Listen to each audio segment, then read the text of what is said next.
Oil is flat this morning as traders monitor efforts to reopen the Strait of Hormuz. Fresh attacks on tankers and energy infrastructure have kept the market on edge. And Treasury Secretary Scott Bessent says the U.S. will roll out unprecedented economic measures against Iran next week.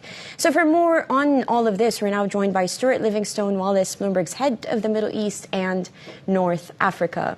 Stuart, the U.S. is resorting to economic pressure, not just Scott Bessent saying this, President Trump also bringing back that argument. So what else do we know about what kind of economic pressure the U.S. is thinking about? So, I mean, look, we don't know because it's coming next week.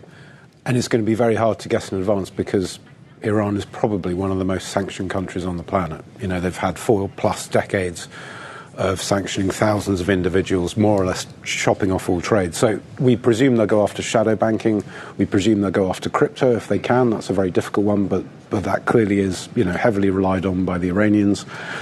And potentially third party as well, you know, so-called secondary sanctions. So they go after the trade partners. But the difficulty they face is there are fewer and fewer countries now trading with Iran. You know, I think everyone kind of got the message that they're going to be cut out of the SWIFT system if that continued. So we'll see what they come up with. And that deal between Iran and Oman, it's been in final stages for the past, for the final stages of us discussing it. What exactly is happening there? Again, we don't particularly know the details of it. We presume there's some to and fro over the details with regard to authority, who gets to make final decisions, potentially about how you collect fees. But there may also be an issue here with who exactly signs off on the deal. So I think from the Omani side, that's fairly straightforward. From the Iranian side, you've seen over the last week there's been a whole raft of appointments and reappointments and people demoted and promoted.